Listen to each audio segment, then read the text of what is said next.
Alihkan fokus kita ke para pejabat Iran yang sekarang sangat marah karena pernyataan yang dibuat Presiden Trump tadi malam. Begini, Trump mengatakan sesuatu yang tidak banyak orang duga. Dia secara terbuka mengatakan bahwa AS bisa menghancurkan seluruh kapasitas listrik Iran dalam waktu 1 jam. Namun dia tidak ingin melakukannya karena mustahil bagi Iran untuk bangkit kembali. Dengarkan ini. Oke, terima kasih banyak. Menurut saya itu adalah perjalanan yang luar biasa. Dan kami punya kabar baik di garis depan perang. Yaitu mereka benar-benar dihancurkan. Iran benar-benar dimusnahkan. Itu saja yang bisa saya katakan. Mereka hampir di ujung jalan, bukan berarti akan segera berakhir, tapi mereka sudah di sana. Mereka tidak punya angkatan laut atau udara. Mereka tidak punya pertahanan udara apapun. Mereka tidak punya sistem pengendalian. Kita benar-benar bebas berkeliaran di negara itu. Sekarang kita akan mengamati Selat dengan serius. Selat dalam kondisi sangat baik. Semua kapal mereka telah kita hancurkan. Mereka punya rudal, tapi tidak banyak. Saya rasa kita dalam kondisi yang sangat baik. Kita benar-benar dalam kondisi yang sangat baik. Yang penting kita harus menang. Mereka juga menang cepat, tetap menang. Dan ada banyak orang. Saya baru saja menonton beberapa berita. Kebanyakan orang bilang ini sudah dimenangkan. Ini hanya soal kapan kita berhenti. Kita tidak ingin membiarkannya tumbuh kembali. Dan idealnya kita ingin melihat seseorang di sana yang tahu apa yang mereka lakukan. Dengan kata lain, mereka bisa membangun sebuah negara. Sekarang satu hal lagi, kita bisa menyerang bagian-bagian Teheran dan tempat-tempat lain yang jika kamu melakukannya, mereka hampir mustahil membangun kembali negara mereka. Kita tidak ingin itu, tapi kita bisa serang listriknya. Kita bisa menghancurkan kapasitas listrik mereka dalam 1 jam. Dan mereka akan membutuhkan waktu 25 tahun untuk membangunnya kembali. Idealnya, kita tidak akan melakukannya. Terima kasih semuanya. Sungguh kehormatan. Sekarang, ini akan menjadi perubahan besar dalam strategi. Dan perubahan strategi yang sebenarnya bisa berakibat sangat buruk. Sekarang, sebelum kita membahas itu, saya ingin mengingatkan dengan cepat untuk... Iya, jadi kawan-kawan ya, ASR kurang... Amerika Serikat ya sebenarnya bisa aja melakukan penyerangan sampai melumpuhkan seluruh Iran. Tapi ya itu dampaknya buruk ya kepada masyarakat-masyarakat yang selama ini melawan ya atau oposisi terhadap rezim Islam Iran. Itu juga yang perlu dijaga ya, sehingga Israel dan Amerika selalu menyerang itu sasaran-sasaran militer aja atau hanya para pemimpin-pemimpin Iran aja yang mereka serang ya. Namun banyak isu yang mengatakan bahwa Amerika Israel itu menyerang warga sipilnya. Itu dibantah juga oleh Amerika dan Israel. Ya sebenarnya kami nggak pernah melakukan itu.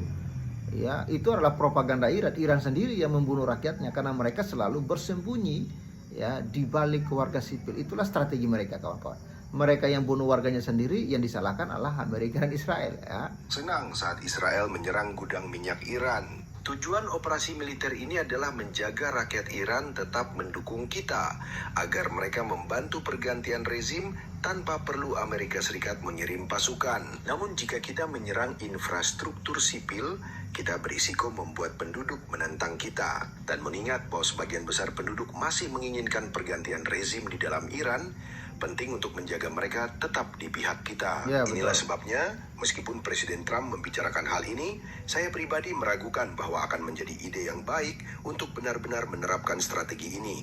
Satu orang Iran yang sangat menyoroti pernyataan ini adalah Ali Larazani, pemimpin de facto Iran, yang sebenarnya tidak koma karena telah beberapa kali terlihat dalam wawancara. Meskipun dia bukan pemimpin tertinggi, dia pada dasarnya adalah pemimpin tertinggi karena dialah yang benar-benar menjalankan segalanya. Nah, ini adalah tanggapannya. Trump menyatakan mereka bisa mematikan listrik Iran dalam 1 jam. Jika itu terjadi, seluruh wilayah akan gelap dalam kurang dari setengah jam. Kegelapan memberi banyak peluang memburu tentara Amerika Serikat yang lari mencari selamat. Hanya dengan 100.000 Bapak Ibu bisa Ya itu kawan-kawan ya informasinya ya. Dan ini banyak iklannya ini barang ini ya kawan-kawan ya. Kita next dulu iklannya ini ya. Kegelapan memberi banyak peluang memburu tentara Amerika Serikat yang lari mencari selamat. Sekarang mari kita jujur, jika Iran memang mampu, mereka pasti sudah melakukannya. Karena kita telah melihat Iran menyerang warga sipil. Kita telah melihat mereka membunuh puluhan warga sipil, orang-orang di kapal dagang yang mencoba melewati Selat Hormuz. Dan beberapa dari mereka sebenarnya bahkan tidak benar-benar mencoba lewat juga. Mereka hanya sedang ditempatkan di sana. Mereka berlabuh di pelabuhan dekat Selat Hormuz atau menunggu di luar. Tapi Iran tetap menyerang. Bahkan kemarin, beberapa orang hilang. Kita harus menganggap mereka sudah meninggal jika mereka menghilang di air di kapal yang sedang diserang Iran. Dan itulah mengapa dunia sebenarnya sedang bersatu melawan Iran karena terorisme yang mereka lakukan. Dan terorisme itu baru-baru ini menjadi sorotan utama ketika kita melihat rezim Iran mengejar atlet-atlet mereka sendiri. Tim sepak bola wanita Iran sedang di Australia saat perang dimulai, bermain di kejuaraan Asia, dan mereka memutuskan tidak menyanyikan lagu kebangsaan sebelum pertandingan. Ini merupakan protes diam atas tindakan rezim terhadap warga Iran yang tak bersalah. Silakan lihat.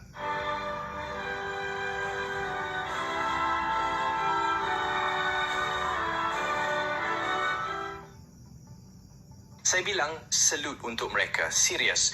Ini yang perlu kita ingat di tengah banyak orang yang ingin berduka untuk Ayatollah. Mereka adalah perempuan yang telah hidup di bawah rezim yang dipimpin oleh Ayatollah. Mereka tahu apa yang terjadi pada perempuan di Iran. Dan bagi mereka, mungkin ini adalah momen yang baik. Dan di sanalah mereka di panggung dunia mengatakan bahawa mereka tidak ikut serta dalam hal ini. IRGC tidak senang sehingga situasinya tak terkendali dan semuanya berlangsung sangat cepat. Seorang komentator di televisi pemerintah Iran mendesak agar wanita-wanita ini dihukum berat saat kembali ke Iran. Dan kemudian IRGC mengirim pejabat keamanan ke Australia secara resmi untuk, tanda kutip, melindungi para pemain. Pada kenyataannya, petugas keamanan ini memaksa para pemain untuk mulai menyanyikan lagu kebangsaan di pertandingan-pertandingan berikutnya. Selain itu, mereka mulai mengancam keluarga pemain jika para pemain tidak kembali ke Iran usai turnamen. Mengapa IRGC melakukan ini? Karena warga Australia, termasuk warga Australia keturunan Iran, mendesak pemerintah Australia untuk memberikan suaka politik kepada para pemain ini. Tepat saat itulah, IRGC mengirim pengawas untuk memastikan tak ada wanita yang melarikan diri dan mencari suaka ke Australia. Untungnya, beberapa dari mereka berhasil melarikan diri, sehingga kami bisa tahu lebih banyak tentang apa yang terjadi di balik layar. Pertama, lihat rekaman pelarian mereka yang mengerikan. Iya, jadi kawan-kawan sebelum kita lanjut ya, itulah ya bentuk protes warga Iran, apalagi yang perempuan-perempuan ya, itu mereka tuh mengalami banyak penderitaan ya akibat rezim Islam Iran ini. Tapi anehnya ya, warga Konoha yang tidak pernah merasakan penderitaan, warga Iran ini malah membela Iran, ya malah membela Ayatullah, ya malah membela rezim Islam. Ini memang gila kawan-kawan ya. Petugas keamanan Iran dan pejabat tim baru saja menyadari 5 pemain mereka hilang. Mereka mencoba melarikan diri melalui tempat parkir di bawah. Mereka berlari turun tangga darurat, berharap bisa mencegat mereka. Lift turun ke garasi memakan waktu terlalu lama. Jadi, tangga adalah pilihan yang lebih baik. Pendukung pemain Tina dan Lee mengejar, mencuba menghalangi. Kamu sedang di Australia, kamu sudah berlari dan melontarkan hinaan. Tentang negara kami, aku melihat pelatih, penerjemah dan beberapa anggota keamanan mereka yang lain yang dengan putus asa mencuba menuju tempat parkir. Mereka bahkan menggedor-gedor pintu. Dia turun untuk mencoba masuk ke garasi, tapi pintunya terkunci. Jadi entah itu sengaja dikunci atau tidak, itu adalah pintu darurat. Seharusnya pintu itu terbuka.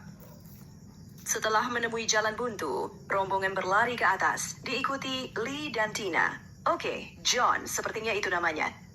Tas denda variabel 2 kasus, aku akan setengah terluka.